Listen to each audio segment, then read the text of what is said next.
आज हम विज्ञान भारती कक्षा 8 अभ्यासकार पुस्तिका में इकाई 15 कार्बन और उसके यौगिक के प्रश्नों को हल करेंगे। प्रश्न संख्या 1 है, क्या बनता है जब लकड़ी को आंशिक रूप से जलाते हैं? तो जब लकड़ी को आंशिक रूप से जलाने मतलब लकड़ी पूरी तरह से नहीं जली, जिसके कारण धुआं, राख, CO2 मतलब कार्बन डाइऑक्साइड गैस, CO तक कार्बन मोनोऑक्साइड जैसी गैसें निकलती हैं। ठीक, लेकिन यदि ऑक्सीजन की कम उपस्थिति में दहन किया जाए तब लकड़ी का कोयला या काष्ठ चारकोल बनता है। कब बनता है ये? जब ऑक्सीजन की कम उपस्थिति में दहन किया जाता है तब लकड़ी का कोयला या काष्ठ चारकोल बनता है। जलते दिए की लौ के ऊपर उल्टा चम्मच रखते हैं तो क्या बनता है? काजल बनता है ना। बहुत सारे घरों में बनाया जाता है बच्चों को लगाने के लिए, लेकिन ये आंखों के लिए नुकसानदायक होता है। यह बोलते लैंप ब्लैक या कालिक बनती है। चीनी तथा शांत गंधक के अम्ल, गंधक अम्ल को केवल सल्फ्यूरिक अम्ल H2SO4 को मिलाते हैं तो क्या बनता है? शुगर चारकोल, जिसको कैरामिल कहते हैं। ठीक है। मोम को वायु की सीमित मात्रा में जलाते हैं तो क्या बनता है? लैंप ब्लैक या कालिक का निर्माण होता है। अमोनियम साइनेट को गर्म करते हैं तो अमोनियम साइनेट को गर्म करते हैं तो क्या बनता है?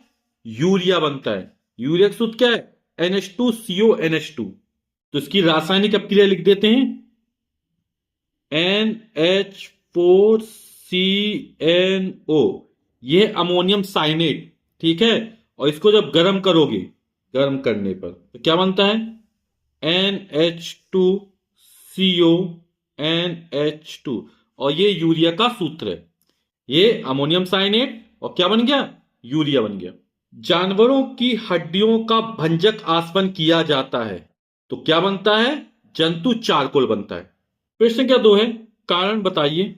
का नंबर है, जहां लकड़ी का चूल्हा जलता है उस जगह पर आंखों में जलन होती है, जबकि जहां गैस का चूल्हा जलता है वहां ऐसा नहीं होता है।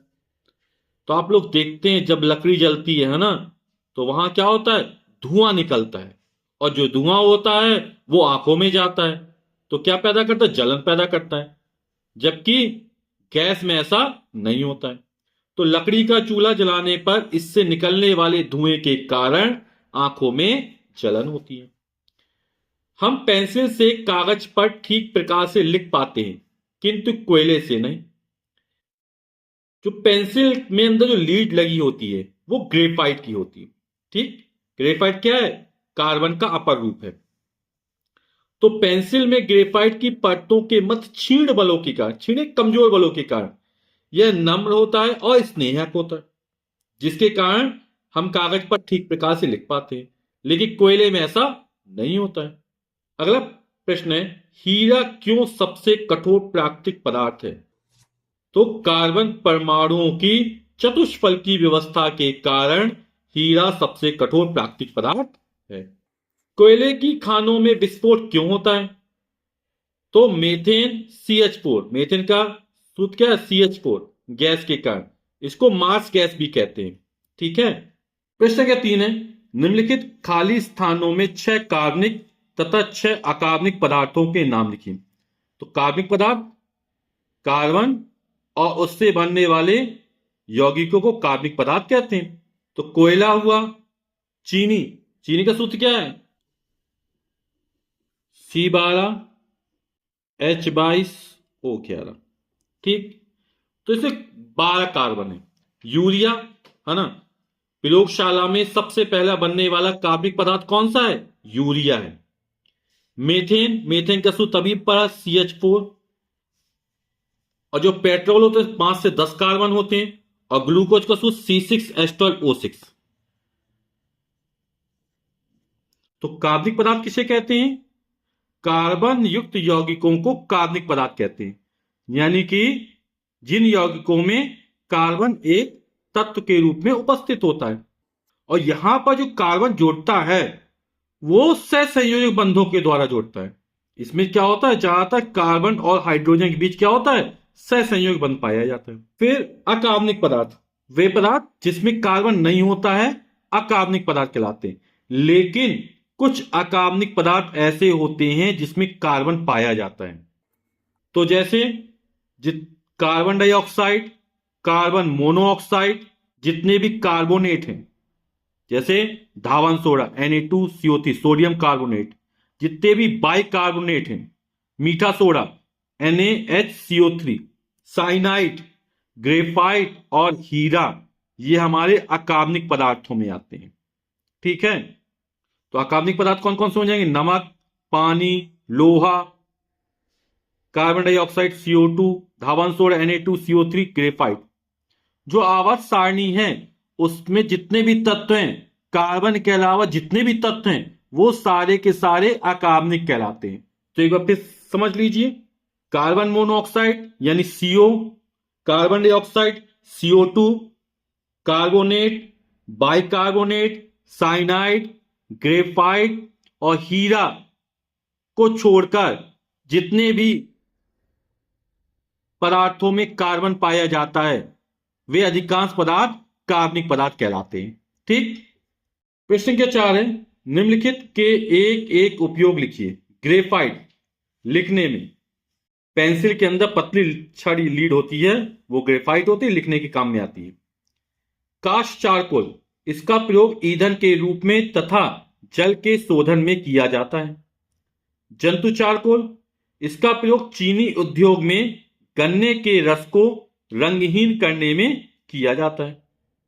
लैम्प ब्लैक, इसका उपयोग प्रिंटर की स्याही, जूते की पॉलिश तथा रबर टायर आदि बनाने में किया जाता है। सुगर चारकोल या कैरामेल, इसका मुख्य रूप से उपयोग अपचायक के रूप में किया जाता है। हीरा, इसका उपयोग कांच काटने तथा धातुओं में छेद करने के लिए होता है, या आभूषण में भी हीरा लगाने में प्रयोग किया जाता है। प्रश्न क्या 5 है, स्तंभ का तथा स्तंभ खा को सुमेलित कीजिए। स्तंभ का, स्तंभ खा। फुल्लिन, फुल्लिन क्या है? कार्बन का एक क्रिस्टली अपर रूप है ना, और इसकी जो संरचना होती है वो कैसी होती है? फुटबॉल के जैसी होती है। पेंसिल, और पेंसिल में लीड में आप लोग जानते क्या होता है? ग्रेफाइट लगा होता है। हीरा, हीरा कैसा होता है? पारदर्शी होता है। लैम्प ब्लैक, इसमें जो कार्बन की मात्रा होती है वो 98 से लेकर 99% तक होती है। मेथेन, मेथेन क्या है? सरलतम हाइड्रोकार्बन है। CH4 सूत्र होता है इसका, कार्बन और हाइड्रोजन से मिलकर बनता है। अकार्बनिक पदार्थ, नमक, नमक का सूत्र क्या होता है? NaCl, इसमें कोई कार्बन नहीं होता है, इसलिए क्या है? अकार्बनिक पदार्थ है। प्रश्न 6 है, उपयुक्त शब्दों से खाली स्थान को भरिए। हमें खाली स्थान में कार्बन, घरेलू ईंधन, CH4 प्लस CO2, द्रवित हाइड्रोजन और बॉयलर भरना है। ठीक है, तो मिट्टी का तेल, लकड़ी, कोयला, द्रवित पेट्रोलियम गैस LPG यानी लिक्विफाइड पेट्रोलियम गैस के उदाहरण हैं। तो ये किसके उदाहरण हो गए? घरेलू ईंधन के उदाहरण हो गए। गोबर गैस गैसों का मिश्रण है, और जो गोबर गैस होता है वो मेथेन और कार्बन डाइऑक्साइड CH4 और CO2 गैसों का मिश्रण होता है। ईंधन का आवश्यक अवयव है, तो जो कार्बन होता है वो ईंधन का आवश्यक अवयव होता है। तो ईंधन का आवश्यक अवयव क्या है? कार्बन।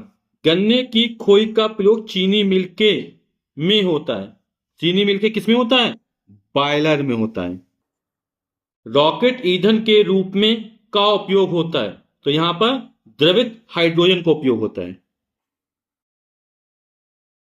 इस इकाई का अंतिम प्रश्न है, एक मोमबत्ती चित्रानुसार जलाइए, बारीकी से अवलोकन करिए तथा निम्नलिखित प्रश्नों के उत्तर दीजिए।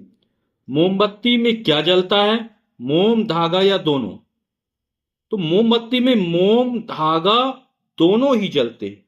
होता क्या है, जब हम मोमबत्ती को जलाते हैं तो इसके धागे में आग लगाते हैं ना, तो धागे में आग लगी तो लौ की गर्मी से मोम पिघलता है। अब पिघला हुआ जो मोम होता है ना, वो धागे के माध्यम से ऊपर की ओर खिंच जाता है, और ये गर्म के संपर्क में आता है तो और अधिक गर्म हो जाती है मोम, जो द्रवित मोम होती है, और वाष्पीकृत होती है। ये जो मोम की भाप निकली, ये हवा में मौजूद ऑक्सीजन के साथ प्रतिक्रिया करके जलने लगती है। तो यहां पर वास्तव में क्या जलता है, जो मोम गर्म होती है, इसकी जो वाष्प निकलती है वो जलती है। और इसमें कौन सहयोग करता है, धागा और मोम दोनों सहयोग करते हैं। तो तब लिख देंगे, तो मोमबत्ती में मोम और धागा दोनों जलते हैं। मुख्य रूप से जलने वाला पदार्थ किस अवस्था में होता है, ठोस, द्रव अथवा गैस।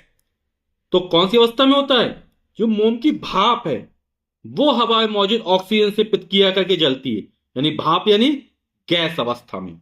तो यहां पे लिख देंगे गैस, तो यहां पर गैस हो जाएगा उत्तर। वीडियो देखने के लिए आप सभी का बहुत बहुत धन्यवाद। Thank you so much.